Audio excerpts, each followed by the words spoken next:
बिस्मिल्लाहिर्रहमानिर्रहीम। अस्सलाम वालेकुम नादरीन, आप यूट्यूब चैनल देख रहे हैं। मैं इमरान ख़ान हूँ। सबसे पहले तो एक बड़ी मज़म्मत वाली चीज़ वो मैं आपके सामने रख देता हूँ, और वो है शोहदा की तस्वीर को इस्तेमाल करना। ये जो मौजूदा हुकूमत है, मैंने चंद दिन पहले आपको एक ख़बर दी थी। मैंने आपको बताया था कि PMLN के मीडिया सेल ने और मौजूदा हुकूमत ने अपने कुछ सहूलतकारों के साथ मिलकर कुछ ऐसा बंदोबस्त किया है कि वो ये साबित करने की कोशिश करेंगे कि पाकिस्तान तहरीक-ए-इंसाफ वर्सेस अफवाज पाकिस्तान, वो ये साबित करने की कोशिश करेंगे। हालांकि इमरान खान ने बहुत दफ़ा कहा और अभी भी स्टेटमेंट दिया है कि फ़ौज मेरी, मुल्क मेरा। वो जो कहते हैं वो मैं अभी आपको उन्हीं का पढ़ के सुना दूंगा। लेकिन इस वक्त पाकिस्तान टेलीविज़न पे और दीगर जगहों पे एक इश्तिहार जारी किया गया है, और मुख्तलिफ इश्तिहारात हैं, और उसमें कहा गया नेवर अगेन 9 मई दोबारा कभी नहीं। तो ये उन्होंने एक बनाया, तो बड़ी अच्छी बात है। 9 मई जैसे वाक़यात कभी दोबारा नहीं होने चाहिए, और किसी भी मुल्क में ये वाक़यात नापसंदीदा होंगे, और ऐसे वाक़यात की रोकथाम भी होनी चाहिए, कानून की अमलदारी भी होनी चाहिए, और ऐसे वाक़यात की कोई गुंजाइश भी नहीं होनी चाहिए, और ऐसे तमाम रास्ते भी रुकने चाहिए जिनकी वजह से ऐसे वाक़यात होते हैं। लेकिन ये जो इश्तिहार बना है ना, ये इंतहाई काबिल मुज़म्मत है और इसको फ़ौरन रोकना चाहिए। ये मैं पाकिस्तान की रियासत को और रियासत को चलाने वाले इदारों को और सबको कह रहा हूँ, इसको रोक ले। मैं आपको ये बता रहा हूँ कि ये जो हो रहा है ये ठीक नहीं हो रहा। ये किया ये जा रहा है कि एक बारीक वारदात डाली जा रही है। मुस्लिम लीग नून अपनी ज़ाती सियासत को चमकाने के लिए इमरान खान के बुग़्ज़ में इस हद तक आगे चली गई है कि वो निशाने हैदर वाले हमारे जो शोहदा हैं, इनको तो सबके नाम भी याद नहीं होंगे। ये भी नहीं पता होगा कौन कौन सी जंग में कहाँ पे शहीद हुआ था। इनको तो कुछ पता नहीं होगा। ना ये कभी उनकी तकारीब मनाने के लिए गए, ना ये कभी उनकी कब्रों पे गए। इनको किसी बात का पता नहीं है। उनकी फैमिलीज को भी नहीं ये जानते। ये तो मिले भी किसी से नहीं है, इनको तो आइडिया भी नहीं है। तो ये लोग आज उन शोहदा की तस्वीरों को इस्तेमाल कर रहे हैं एक बड़ी सियासी जमात के खिलाफ, एक ऐसी सियासी जमात के खिलाफ जिसके पास पाकिस्तान में अक्सरियत है। पाकिस्तान के 70 से 80% लोग उस सियासी जमात के साथ खड़े हैं। उस सियासी जमात को आप खिलाफ करार दे रहे हैं या साबित करने की कोशिश कर रहे हैं कि पाकिस्तान के जो निशाने हैदर शोहदा हैं, यानी वो उनके खिलाफ है। यार शर्म आनी चाहिए आपको। इससे ज्यादा घटियापन, बेशर्मी और बेगैरती हो नहीं सकती जो ये की जा रही है इस मुल्क के साथ। भाई वो नॉन कंट्रोवर्शियल है। जब अजीज भट्टी शहीद ने अपनी जान की कुर्बानी दी थी तो उन्होंने PTI, PMLN, MQM, Jamaat Islami ये देखकर नहीं दी थी। उन्होंने अपनी अर्ज़ वतन के लिए जान कुर्बान की थी। जब राशिद मिन्हाज ने कुर्बानी दी थी तो उन्होंने अपने मुल्क के लिए कुर्बानी दी थी, अपने मुल्क के लिए, मुल्क को बचाने के लिए। लालक जान ने, कर्नल शेर खान ने, सवार हुसैन ने, इन सब ने जो कुर्बानी दी थी, मेजर तो सब ने जो कुर्बानी दी थी, इन सब की कुर्बानी का ताल्लुक जो है वो किससे है? चाहे वो मेजर अजीज भट्टी शहीद है, चाहे वो शबीर शरीफ शहीद जैसा एक बहुत बहादुर सोल्जर था, ये जो लोग भी थे, इन्होंने इस मुल्क के लिए कुर्बानी दी थी यार, फॉर गॉड सेक। और ये सियासत इधर ही रह जानी है। कल मौलाना फजलुर रहमान और इमरान खान साहब की बहुत बुरी तरीके से एक दुश्मनी चल रही थी। ऐसा लगता था सारी जिंदगी कभी करीब आ ही नहीं पाएंगे। आज उनके वफूद आपस में मिल रहे हैं, मुलाकातें हो रही हैं। इमरान खान साहब ने जेल से मौलाना फजलुर रहमान साहब के मौक़िफ़ की तारीफ की है। और भाई मौक़िफ़ कभी ये होता है, कभी वो होता है, कभी वो होता है। कल तक नवाज शरीफ एस्टैब्लिशमेंट का सबसे बड़ा दुश्मन था, उसके नाम के ऊपर क्रॉस लगा हुआ था। आज इमरान खान के नाम के ऊपर क्रॉस। और ये सारी चीजें बदल जाती हैं, लेकिन कुछ चीजें ऐसी होती हैं जो नेशनल एसेट होता है, जो पूरी कौम का सरमाया होता है। ये जो शोहदा है ये पूरी कौम का सरमाया है, फॉर गॉड सेक। अपनी सस्ती सियासत के लिए, घटिया सियासत के लिए और एक दूसरे को नीचा दिखाने के लिए कम से कम इश्तिहारात के अंदर इन शोहदा की तस्वीरों का इस्तेमाल नहीं होना चाहिए था। निशाने हैदर वाले शोहदा जो है वो कौम के सर का ताज है, फॉर गॉड सेक। इस सिलसिले को रोका जाए। अगर किसी को मेरी बात समझ आ रही है तो ठंडे दिल से सोचे, ये लड़ाई खत्म हो जानी है। ये कल को फिर शेर व शक्कर हो जाएंगे, एक ही ईवान में जाकर बैठ जाएंगे। ये एस्टैब्लिशमेंट की लड़ाई और ये फट्टा सारा पॉलिटिकल पार्टीज का एक वक्त आएगा, कितना 10 साल और चल जाएगा, 15 साल और चल जाएगा, खत्म हो जाएगा, एक वक्त आएगा। लेकिन वो जो लोग पिछली कई दहाइयों से नॉन कंट्रोवर्शियल हैं, उनको इस कंट्रोवर्सी के अंदर क्यों धकेल रहे हैं? इमरान खान साहब ने एक स्टेटमेंट दिया है, एक उनका पैगाम है, एक उनका स्टेटमेंट है। वो दोनों मैं आपको पढ़ के सुना देता हूं ताकि आपको आइडिया हो जाए कि इमरान खान साहब किस पेज से किस तरफ को जा रहे हैं। पहला तो उनका पैगाम देख लें जो अडियाला जेल से उन्होंने जारी किया। 7 मई को। 7 मई वो दिन है जिस दिन DGISPR ने प्रेस कॉन्फ्रेंस की थी, तो इमरान खान साहब का जो है वो पैगाम भी जारी हुआ था। पैगाम आप सुन लीजिए, एज इट इज़ मैं आपको पढ़ के सुना देता हूँ। पाकिस्तान तहरीक इंसाफ वफाक की सबसे बड़ी और मकबूल तरीन जमात है, जिसकी सियासी जद्दोजहद नहायत ताबनाक है। अपनी 28 साल सियासी जद्दोजहद के दौरान पाकिस्तान तहरीक इंसाफ ने एक पुरअमन जमात के तौर पर हमेशा मुल्क में आइन की बालादस्ती, कानून की हुक्मरानी और मुल्क में अदल व इंसाफ के फरोग को अपनी पहचान बनाया। 9 मई को जिस फॉल्स फ्लैग ऑपरेशन के जरिए तहरीक इंसाफ को कुचलने की कोशिश की गई, वो सबसे पहले तयशुदा था। 9 मई 2023 की हकीकत कौम पर पूरी तरह वाज़ेह है, और अगर कोई समझता है कि ताकत के अंधे इस्तेमाल और रियासती वसाइल के बलबूते पर वो हकीकत को जुटला सकता है, तो यकीनन बड़ी गलत फहमी का शिकार है। चुनाचे मैं एक मरतबा फिर दोहराता हूं, कौम को बताया जाए कि 9 मई 2023 को किसके हुक्म पर मुझे इस्लामाबाद हाई कोर्ट से नीम फौजी मुसल्ला दस्ते के जरिए अगवा किया गया, किसके हुक्म पर इस्लामाबाद हाई कोर्ट से CCTV फुटेज चुराई गई, किसके हुक्म पर मेरे पुरतशद्दुद अगवा के खिलाफ पुरअमन एहतजाज करने वाले निहत्ते शहरियों पर गोलियां बरसाई गईं, किसके हुक्म पर मकतूलीन के अहले खाना को डराया धमकाया गया और अपने प्यारों के कत्ल के खिलाफ कानूनी कार्रवाई से बाज रखने के लिए उन पर दबाव डाला गया, किसके हुक्म पर कोर कमांडर हाउस और कैंट की सिक्योरिटी हटाई गई। 9 मई के वाकयात को तारीख के आईने में देखता हूं तो मुझे 1971 के वाकयात से मुमासलत दिखाई देती है। 24 मार्च 1971 को उस वक्त का हुक्मरान याया खान सियासी फरीकैन से मुज़ाकरात के लिए ढाका में मौजूद था, मगर मुज़ाकरात की कामयाबी में हरगिज संजीदा ना था। चुनाचा 24 घंटों के अंदर अंदर यानी 25 मार्च को मशरकी पाकिस्तान में फुल स्केल फौजी ऑपरेशन लॉन्च कर दिया गया। इसी तर्ज पर 9 मई को एक फॉल्स फ्लैग ऑपरेशन के तहत पहले मुझे हाई कोर्ट से अगवा किया गया और फिर पूरे मुल्क से हमारे हजारों कारकुनों को गिरफ्तार किया गया। यह सब कुछ पहले से तयशुदा था। पूरे का पूरा रियासती निजाम झूठ और फ्रॉड पर खड़ा है। साबिक चीफ जस्टिस उमर अता बंदयाल ने 14 मई को इलेक्शन करवाने का हुक्म दिया तो धरने, एहतजाज और लॉन्ग मार्चेस के जरिए उनको धमकाया गया, जिस पर उन्होंने मामला जिरगे के सुपुर्द कर दिया।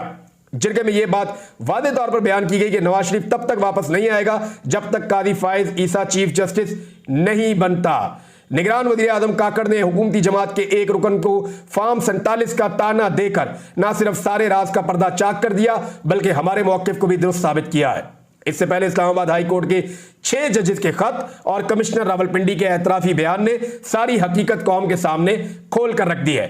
यह सब कुछ इस लंदन प्लान के तहत, जिसके वादे तौर पर 3 अहदाफ थे। नंबर 1, मुझे जेल में डाला जाए। नंबर 2, नवाज शरीफ के केसेस माफ किए जाएं। नंबर 3, तहरीक इंसाफ को क्रश किया जाए। इस प्लान पर अमल दरामद में चीफ जस्टिस ऑफ पाकिस्तान और चीफ इलेक्शन कमिश्नर वादे तौर पर बतौर सहूलतकार दिन रात मसरूफ अमल है। इसी प्लान के तहत मेरे खिलाफ सैकड़ों झूठे मुकदमात कायम किए गए, जबकि जरदारी, नवाज और उनके बच्चों के केसेस को माफ कर दिया गया। मुल्क में मीडिया पर इस कदर पाबंदियां आयद हैं कि कोई आवाज नहीं निकलती। कल काशिफ उबासी साहब को भी प्रोग्राम रात गए बंद कर दिया। ताहम इसके बावजूद गंदम का स्कैंडल बाहर आ चुका है। अगर मीडिया पर पाबंदियां आयद ना की जाती तो अब तक न जाने कितने ही स्कैंडल सामने आ जाते। हम अपने किसानों से यकजहती का इजहार करते हैं। रियासत पहले ही किसानों को कुछ नहीं देती, अब उनसे उनकी मेहनत का सिला भी छीना जा रहा है। इनके सारे मंसूबे अल्लाह के हुक्म से खाक में मिल रहे हैं और अवाम हकीकत को अपनी आंखों के सामने देख रही है। यही वजह है कि 8 फरवरी के आम इंतखाबात में अवाम ने उन्हें बुरी तरह शिकस्त दी है। एक और इमरान खान साहब का जुमला है जो आज रिपोर्ट हुआ, मैं इस वक्त लोगों की रगों में दौड़ रहा हूं। यह इमरान खान साहब का कहना है कि मैं इस वक्त लोगों की रगों में दौड़ रहा हूं।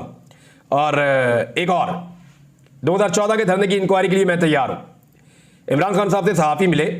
DGISPR साहब की जो प्रेस कॉन्फ्रेंस थी वो बड़ी धमाका खेज थी और उसमें जो माफी वाला मुतालबा है, जो एक जुडिशल कमीशन बनाने की पेशकश है, ये 2 ऐसी बड़ी चीजें हैं जिनके ऊपर बड़ा फोकस हुआ। अब इमरान खान साहब से ये सवालात तो होने थे। जब सहाफी उनके नजदीक गए अडियाला जेल में तो उन्होंने वो सवालात उनके सामने रखे। अब इमरान खान साहब के जवाबात आप देख लीजिए। अडियाला जेल में मीडिया से बात करते हुए उन्होंने कहा कि 2014 के धरने की इंक्वायरी के लिए तैयार हूं। मुझे खुशी होगी कि मुझे इंक्वायरी कमेटी में पेश किया जाए। 2014 के धरने के हवाले से मुझ पर जितने इल्जामात लगाए गए सब गलत है। 2013 का इलेक्शन आरओस का इलेक्शन था। इमरान खान का कहना था कि साबिक निगरान वजीर आजम अनवारुल्लाह काकड़ के फॉर्म 47 के हवाले से बयान के बाद वफाकी हुकूमत से क्या मुज़ाकरात हो सकते हैं, यानी मुज़ाकरात किन से करें। फॉर्म 47 के ऊपर हुकूमत बनी हुई है और काकड़ साहब जो निगरान वजीर आजम थे उन्होंने इसकी गवाही दे दी है। सदर, वजीर आजम, वजीर आला पंजाब और सेनेट इलेक्शन फ्रॉड है। नून लीग के लोगों ने प्राइवेटली हमें बता दिया था कि जब तक कादी फायद ईसा चीफ जस्टिस नहीं बनता ना इलेक्शन होंगे, ना नवाज शरीफ वापस आएगा, ना नवाज शरीफ वापस आएगा।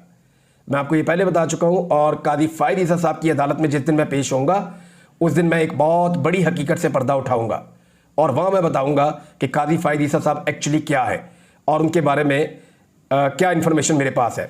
इमरान खान साहब ने कहा कि मेरा आधा खानदान फौज और आधा खानदान ब्यूरोक्रेसी में है। फौज हमारी है और हमें फौज से कोई मसला नहीं है। 9 मई वाकयात का मुझे उस वक्त पता चला जब मुझे सुप्रीम कोर्ट में पेश किया गया। मैंने 9 मई के वाकयात की चीफ जस्टिस उमर अता बंदयाल के सामने मजम्मत की थी। ये इमरान खान साहब ने कहा। तहरीक इंसाफ वफाक की सबसे बड़ी और मकबूल जमात है। पीटीआई की सियासी जद्दोजहद नहायत ताबनाक है। हमेशा आइन की बालादस्ती की बात की है। अगर बात नहीं करना चाहते तो ना करें। मैं पाकिस्तान के लिए बातचीत का कह रहा हूं। मुझे कौन सी डील चाहिए या मैं कौन सा बैरून मुल्क जाना चाहता हूं? मैं क्यों माफी मांगूं? माफी तो मुझसे मांगनी चाहिए। ये इमरान खान साहब ने कहा है। वैसे पाकिस्तान तहरीक इंसाफ ने एक ट्रेंड चलाया हुआ है। जिन लोगों के ऊपर 9 मई के बाद जुल्म सितम हुआ, पुलिस ने उनकी चादर और चारदीवारी का तकद्दुस पामाल किया, उनके कारोबार तबाह किए, उनके घर तोड़े और उन लोगों को मुसीबतों में डाला और वो लंबी सऊबतें काटने के बाद वापस आए, उन लोगों की तस्वीरें लगा के वो कह रहे हैं माफी तो इनसे मांगनी चाहिए जो इन लोगों की हालत हो गई है। और बहुत सारे लोग जो है वो उस दिन जान से भी गए थे, तहरीक इंसाफ का ही कहना है। फिर कैपिटल हिल में सीसीटीवी फुटेज से शनाख्त करके मुलजिमान को सजा दी गई। यहां तो सीसीटीवी फुटेज ही गायब कर दी गई। शहबाज शरीफ लंदन मुआहदे के तहत वजीर आजम बने। उन्होंने कहा कि खुदा के वास्ते फौज को सियासत में ना घसीटे। यही बात मैं शुरू में कह रहा था कि ये जिस तरह के इश्तिहारात बन रहे हैं ना, ये जबरदस्ती फौज को सियासत में घसीटने की कोशिश की जा रही है। मौजूदा हुकूमत शोहदा को इस्तेमाल कर रही है अपनी सियासत के लिए, जो नामुनासिब है। हमने अपनी 27 साल की तारीख में कभी जलाओ घिराव नहीं किया। 2 हुकूमतें हमने इंतखाबात के लिए तहलील की क्योंकि हमारी सियासी जमात इंतशार नहीं चाहती थी। ये जी इमरान खान साहब ने कहा। आरिफ अलवी साहब का भी स्टेटमेंट है। आरिफ अलवी साहब से भी माफी वाली बात जब की गई तो उन्होंने कहा कि क्या जो जुल्म कर रहा है वो माफी मांगे या जिस पर जुल्म हो रहा है वो माफी मांगे। आरिफ अलवी ने पंजाब असम्बली में सुन्नी इत्तेहाद कौंसिल के अरकान से मुलाकात की, पीटीआई वालों से, और अपोजिशन लीडर से भी मिले वो और उनको ब्रीफिंग भी दी गई। आरिफ अलवी ने कहा कि असम्बली का तरीक़ाकार सीनियर से ज़रूर सीखे और साथ ही साथ उन्होंने कहा गंदम के बहरान के लिए किसान को बुरी तरह मुतासर किया गया है और हुक्मरान ने गंदम इंपोर्ट करके सफ़ाकाना जुर्म किया है। माफ़ी कौन मांगे, जो जुल्म कर रहा है वो या जिस पर जुल्म हो रहा है वो माफ़ी मांगे। आरिफ अलवी साहब ने यह सवाल उठाया है। रऊफ हसन साहब जो है वो बहुत आउट ऑफ द बॉक्स निकल के आ रहे हैं फ्रंट फुट पे और उन्होंने कहा कि इमरान खान ने 3 लोगों को मुज़ाकरात का हक दिया है। जिसने भी मुज़ाकरात करने हैं वो उनसे राब्ता करेगा। हमारी सिर्फ 2 ही शराइत है, एक तो मुल्क को आइन और कानून के मुताबिक चलाया जाए, दूसरा ये लोग सियासत से बाहर निकले, सियासत इनकी डोमेन नहीं है। अच्छा, इसके अलावा जो ये तो उन्होंने जर्नल बात की है ना, लेकिन एक्चुअली शराइत तो ये है कि मैंडेट वापस किया जाए और मैंडेट वापस करने के बाद जितने बेगुनाह कारकुनान हैं उनको रिहाई दी जाए और उसके बाद जो है वो मुज़ाकरात आगे बढ़ सकते हैं। ये 2 इनकी शराइत थी बातचीत के लिए। और असेंबलियों से उन्होंने कहा जी हम किसी सूरत इस्तीफे नहीं देंगे, हमने देने ही नहीं इस्तीफे। एक और चीज़ है, बुशरा बीबी के हवाले से फैसला आ गया अदालत का और इस पर बहुत सारे लोग बहुत सारे जुमले बोला करते थे। हमारे बहुत सारे सहाफ़ियों ने, जय्यद सहाफ़ियों ने ये खबरें दी थी कि बुशरा बीबी वादा माफ गवाह बन चुकी हैं, वो किसी भी वक्त एक एटम बम फटने वाला है और इमरान खान के लिए बड़ी मुश्किलात बढ़ने वाली हैं। ऐसी बहुत सारी चीज़ें हमारे बड़े जय्यद दानश्वरों ने रिपोर्ट की थी। तो उसके बाद जैसे ही उनको सज़ा होती है वो फौरी तौर पे अदालत पहुंचती हैं और वो गिरफ्तारी दे देती हैं जेल में और फिर उन्हें पूरा निज़ाम परेशान हो जाता है कि हमने तो इनको जाके ड्रामा लगाना था, घर से जाके गिरफ्तार करना था, इमरान खान को तकलीफ देनी थी तो खुद चल कर आ गई गिरफ्तार होने के लिए। तो बजाय इसके कि वो उनको गिरफ्तार करते वो परेशानी में पड़ गए। फिर बड़ी देर बाद फैसला हुआ कि उनको पहुंचा दिया जाए बनीगाला। फिर उस दिन से उन्होंने केस किया हुआ कि मैंने बनीगाला में नहीं रहना, मुझे हाउस अरेस्ट ना करो, मुझे पहुंचाओ अडियाला जेल के अंदर जैसे आम कैदियों को रखा जाता है। तो बनीगाला में भी उनका अच्छा वक्त नहीं गुजरा। बकौल उनके उनको जहर भी दिया गया, बकौल उनके उनको तकालीफ दी गई और उन्हें बहुत परेशान रखा गया वहाँ पे। अब वो जेल मुंतकिल हो रही हैं तो देखते हैं जेल के अंदर वो क्या कहती हैं। बहरहाल हाई कोर्ट के जस्टिस मियाँ गुल हसन औरंगजेब ने महफूज फैसला सुना दिया। उसके बाद बुशरा बीबी को जेल में शिफ्ट कर दिया गया है और उनका जो ज़रूरी सामान है वो भी जेल पहुँचा दिया गया है। तो वो जो लोग कह रहे थे कि कोई डील होने वाली है, बुशरा बीबी जो है वो इमरान खान को छोड़कर जाने वाली हैं और वो वादा माफ गवाह बनने वाली हैं, उन सब लोगों के लिए ये खबर जो है वो एक सरप्राइज़ है। नाज़रीन, एक और बड़ी खबर आई है और वो लाहौर से है। लाहौर में वकला ने, जो वकला के ऊपर दहशतगर्दी के मुकदमात हो रहे हैं, ख़ासतौर पे पंजाब हुकूमत कर रही है, उसके खिलाफ एक एहतजाज करने का ऐलान किया था। ऐवान अदल से उन्होंने हाई कोर्ट तक आना था। वकला की बहुत बड़ी तादाद जो है वो इसके अंदर शामिल थी और पुलिस की एक भारी नफरी वहां पे पहुंच गई और लड़ाई शुरू हो गई। और ये लड़ाई इस हद तक बढ़ गई कि दोनों तरफ के लोग जख्मी हो गए। उसके बाद वकला को बड़े पैमाने पर गिरफ्तार भी किया गया है। जो हमने देखा GPO चौक लाहौर में मनाजिर, वहां तो ऐसा लग रहा था कि एक मैदान जंग है। दोनों तरफ से पत्थर भी चल रहे थे, लाठी भी चल रही थी।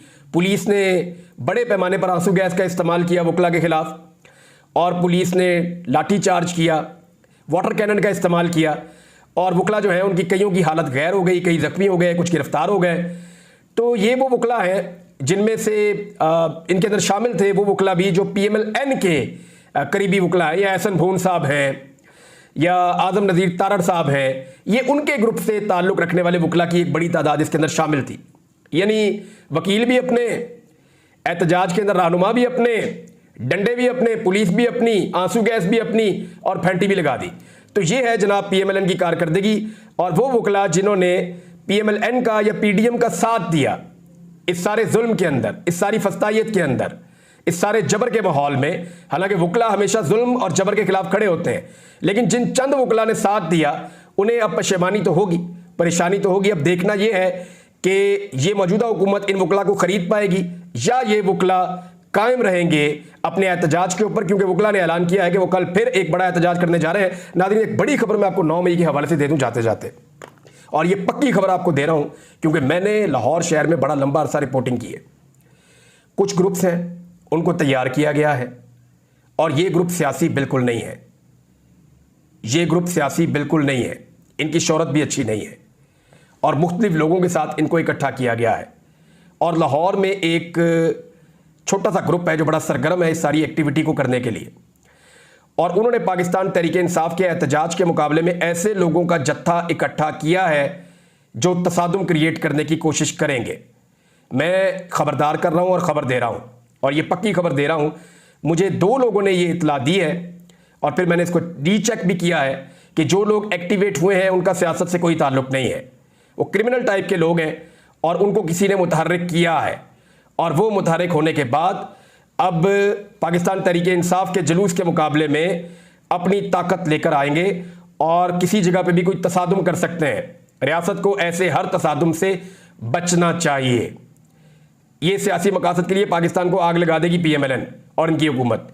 इससे अगर बचना है तो फिर रियासत को होश के नाखून लेने पड़ेंगे। अब तक के लिए इतने ही। अपना ख्याल रखिएगा, अपने चैनल का भी। अल्लाह हाफ़िज़।